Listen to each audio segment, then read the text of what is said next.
Cette promesse, Jeanne et Jean se la répétaient depuis 54 ans à chaque anniversaire de mariage.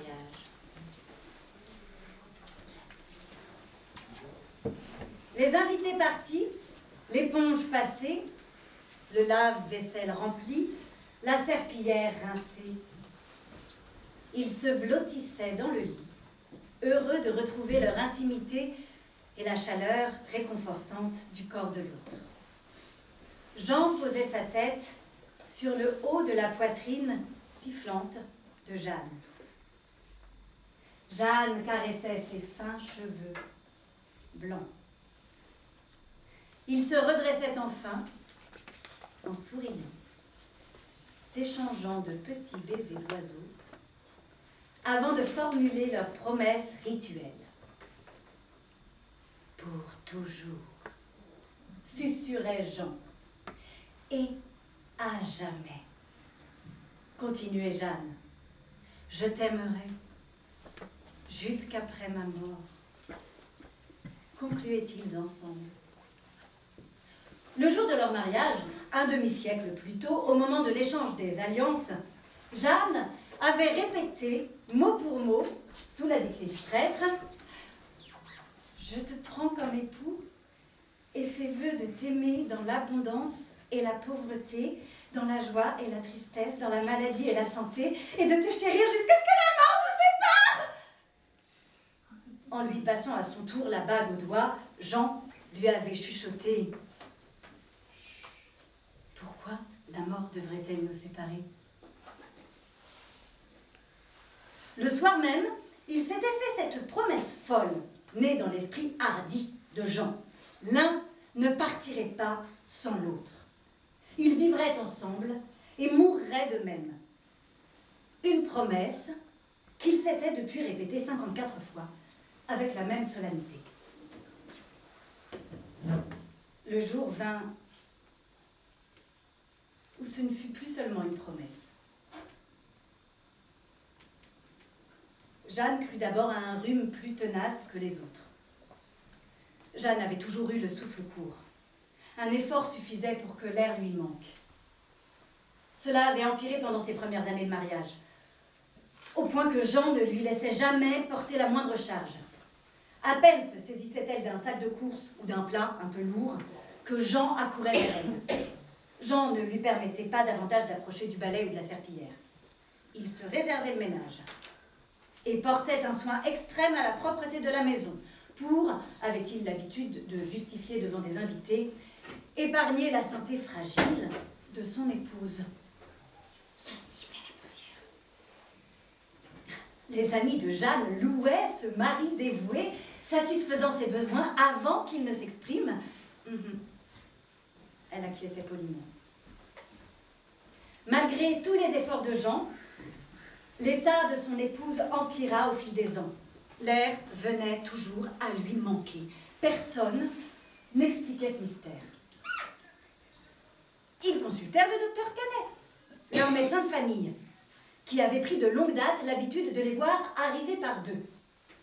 Par devers lui, le docteur leur donnait le nom des perroquets qu'il possédait chez lui.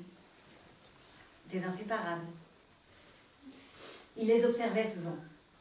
Chacun faisait tendrement la toilette de l'autre, puis ils se blottissaient dans leur grande cage en fer, se sifflant des compliments. Qu'adviendrait-il si l'un venait à mourir? Ainsi lui apparaissaient Jeanne et Jean. Aussi, quand il eut en main les résultats du scanner qu'il avait fait passer à Jeanne, le docteur Canet ne put, malgré son habitude du malheur, retenir un juron. L'heure était venue. Ils tombèrent dans les bras l'un de l'autre, saisis par l'inéluctabilité de leur promesse. Retenant ses larmes, la voix tremblante, Jean confirma son serment. « Je ne te laisserai pas partir seul. » Jeanne ressentit un profond soulagement. Elle embrassa son mari avec tendresse, s'émouvant de ses yeux. de sa peau, de ses lèvres. Elle avait beaucoup réfléchi ces derniers jours à la manière dont il partirait. Il lui tardait d'en parler à Jean. Il l'interrompit, dès les premiers mots. Avant cela, je dois mettre les choses en ordre. On ne peut pas partir du jour au lendemain comme ça. Il fit la liste de ce qu'il convenait de régler. Les factures à payer, les courriers qui réclamaient une réponse, les dettes à solder, le testament à mettre à jour. Jeanne n'insista pas. Quelques jours plus tard, Jean s'attaqua au jardin. Quand ce fut chose faite, Jean s'attaqua à la maison. À chaque fois, Jean promettait que ses travaux seraient les derniers et évoquait dès le lendemain de nouveaux projets. Pendant que Jean retrouvait l'élan de ses jeunes années, Jeanne se réduisait à vue d'œil. Elle n'occupait plus que le quart du lit. À peine avait-elle encore la force de lui rappeler leurs promesses. « Je suis prêt », lui répondit-il enfin un soir. « Vraiment ? » ?»« Vraiment. » Il y avait dans sa façon de l'affirmer quelque chose qui criait tout le contraire. Jeanne ne put s'empêcher de lui demander ce qu'il tracassait. « Ce n'est rien, c'est juste que j'aurais aimé fêter un dernier Noël avec les enfants. » 3 semaines les séparaient du réveillon. Pour Jeanne, le sommet de l'Everest. Pourtant, une fois encore, elle consentit. Le lendemain du réveillon, elle réveilla Jean en caressant ses longs cheveux blonds. « As-tu peur de mourir ?» lui demanda-t-elle. Il grommela et se recouvrit avec la couette. « Jean, je ne vais plus tenir très longtemps. Je le sens. » Il se tourna vers elle et la prit dans ses bras, la balançant comme si il cherchait à la consoler. « Je suis prêt, ma chérie, vraiment. Ce qu'il y a, c'est que Raphaël m'a offert hier le dernier tome de la trilogie du Seigneur du Poitou. » Jeanne avisa sur la table de nuit le volume de plus d'1 millier de pages. Ses paupières retombèrent.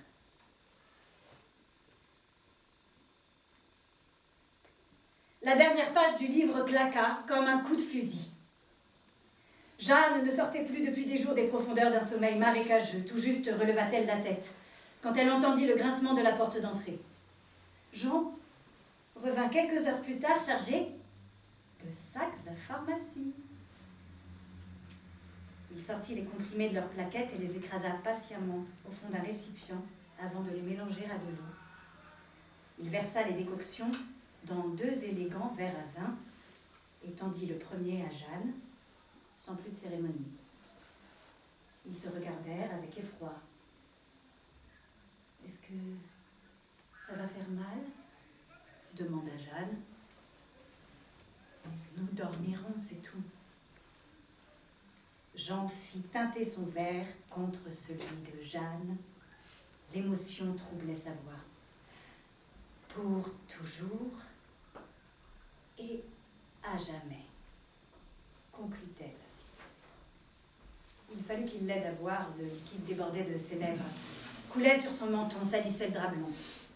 Jean l'observa, faisant tournoyer son verre, sans pouvoir se résoudre à le porter à sa bouche.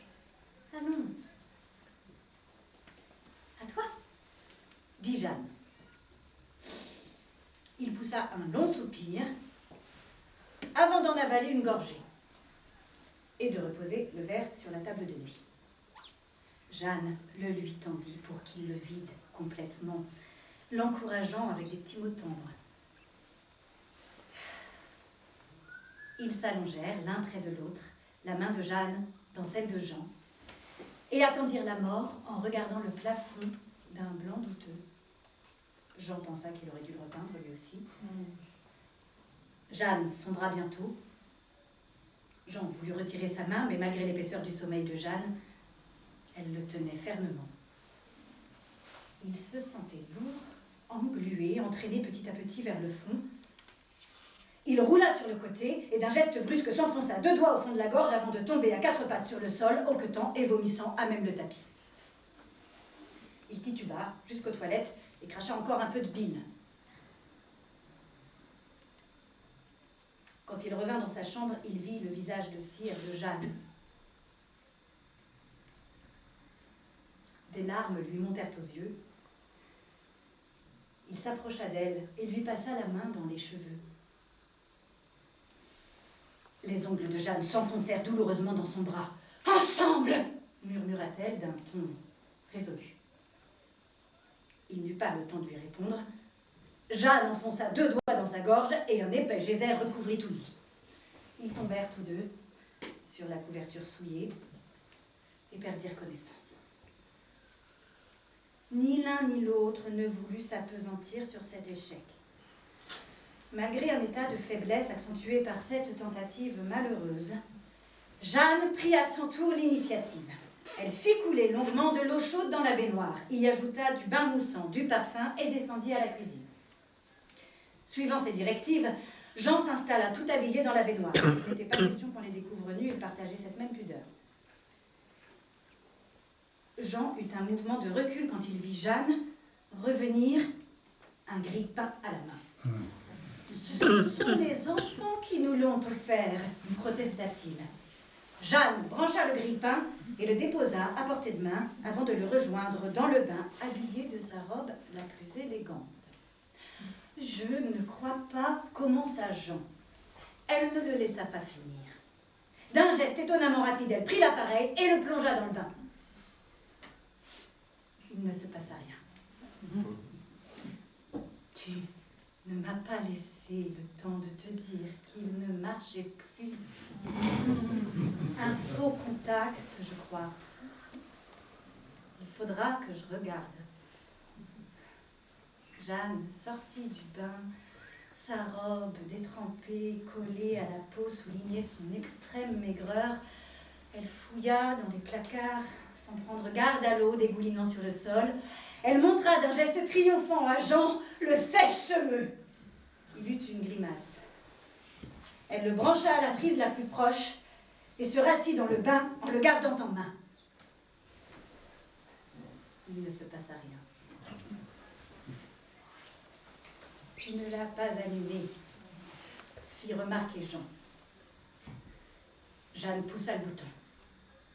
Une brève onde électrique la fit tressaillir, puis ce fut le noir. « Jeanne, ça va ?» répondit-elle d'une voix faible. « Ça a fait tout sauter. » Jeanne se mit à pleurer.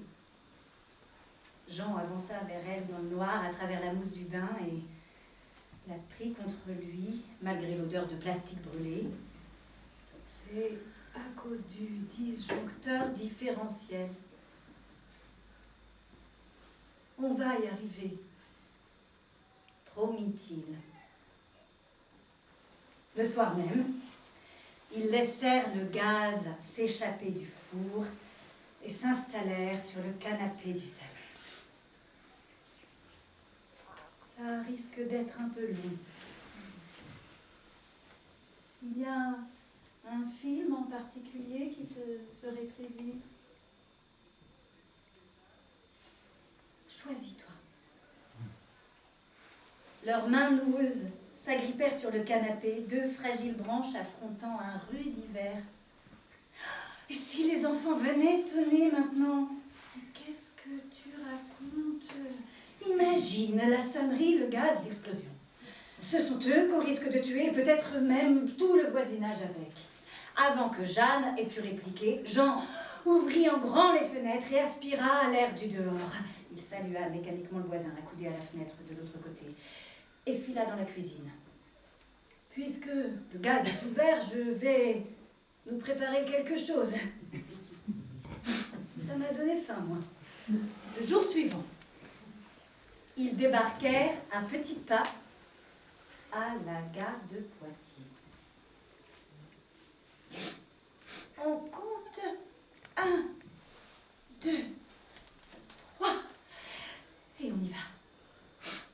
Jean tourna très lentement la tête vers Jeanne. On dit 3 et on y va.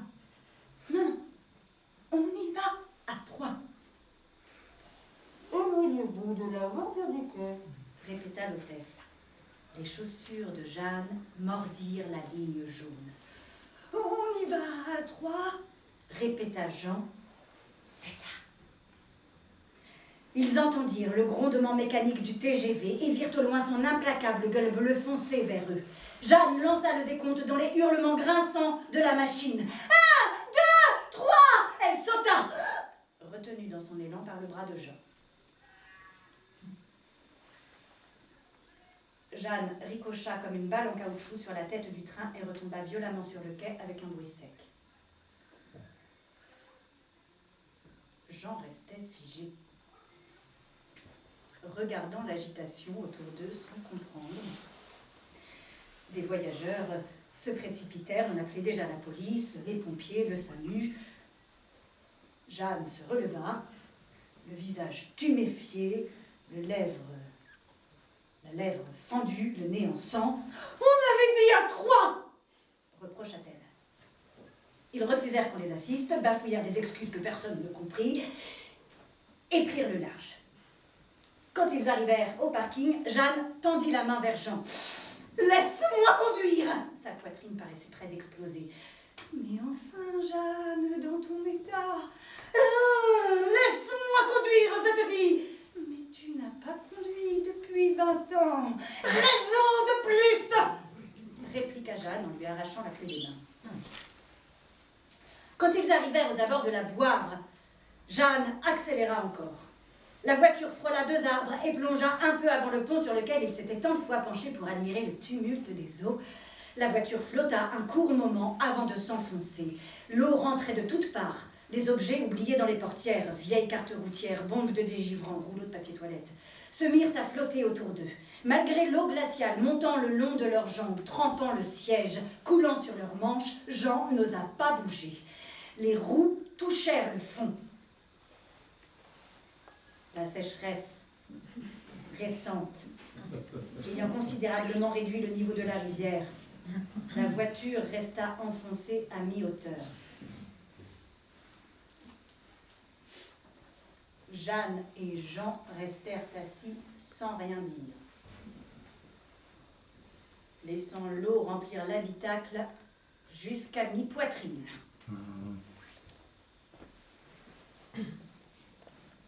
Jean alluma la radio à tout hasard. Contre toute attente, l'animateur du jeu des 1000 € annonçait le Super Banco. Jean s'était résolu à rentrer à pied. Dans ses bras, malgré ses vêtements gorgés d'eau, Jeanne ne pesait rien. Il la porta comme une enfant. Elle s'endormit paisiblement, la tête balançant contre son épaule. Lui-même ignorait où il trouvait assez de ressources pour la porter. Il arriva devant la porte de leur maison, les jambes tremblantes et l'esprit fragile. Il salua mécaniquement le voisin d'en face derrière sa fenêtre et referma derrière lui. Il ne put porter Jeanne jusqu'à la chambre. Ses jambes lâchèrent. Ils dormirent à même le tapis d'entrée, roulés, en boule et trempés.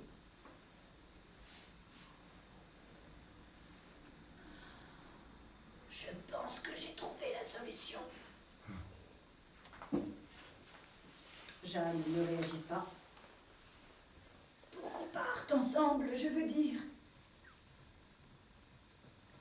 Jeanne ne répondit pas davantage. Ses yeux paraissaient prêts à se refermer. Il poursuivit. Rien de compliqué. Des cordes, des courroies, des poulies. Je peux synchroniser le tout. J'ai tout ce qu'il faut pour bricoler un petit échafaud. Laisse-moi 2 ou 3 jours. On va faire ça proprement. Jean. À peine le souffle de la voix de Jeanne lui parvint-il. Il s'approcha. Oui. Ce n'est pas la peine. Comment ça? Jean prit sa main dans la sienne. Je veux que tu restes.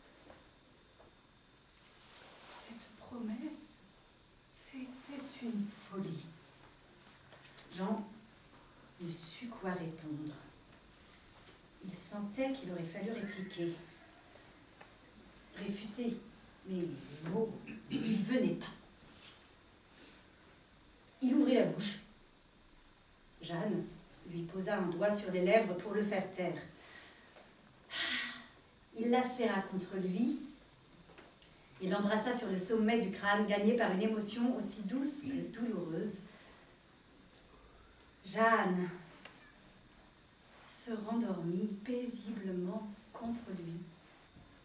Il se laissa emporter à son tour.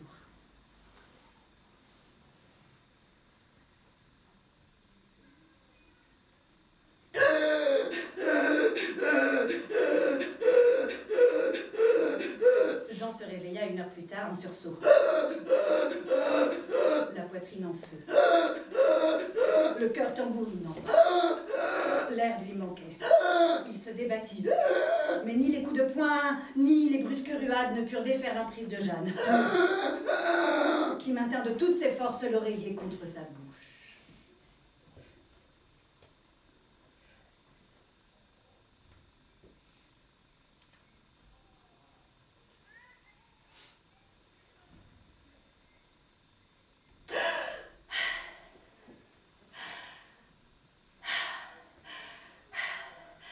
Même quand Jean ne bougea plus, Jeanne n'osa pas se retirer. Elle attendit encore quelques minutes avant de soulever l'oreiller avec des gestes ralentis, découvrant l'horrible masque de carnaval, la face livide et ahurie de Jean.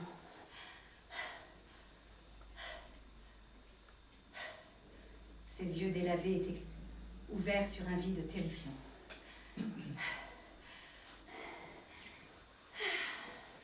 Une promesse est une promesse. Cette phrase se répétait dans la tête de Jeanne. Une promesse est une promesse. C'était son tour maintenant. Jeanne clopina jusqu'à la cuisine, fouilla dans les placards et en sortit un vieux sac en plastique provenant du Super U voisin.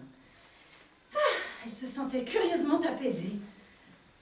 Elle attribua d'abord cet étrange sentiment de quiétude à l'imminence de la faim. Ce n'est que quand elle fut assise dans le lit, à côté de Jean, le pochon dans une main, le cordon d'un peignoir dans l'autre, qu'elle comprit que son soulagement ne venait pas de là. Le poids qui l'avait toujours accablé au point de réduire son souffle à un mince filet venait brusquement de disparaître.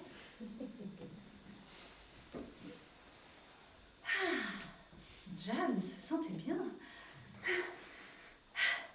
Depuis combien de semaines, de mois, d'années n'avait-elle éprouvé cette légèreté? Elle respira profondément, avalant de grandes bouffées d'air, et remarqua que sa poitrine ne sifflait plus. Jeanne s'étira et se rendit compte qu'elle avait faim.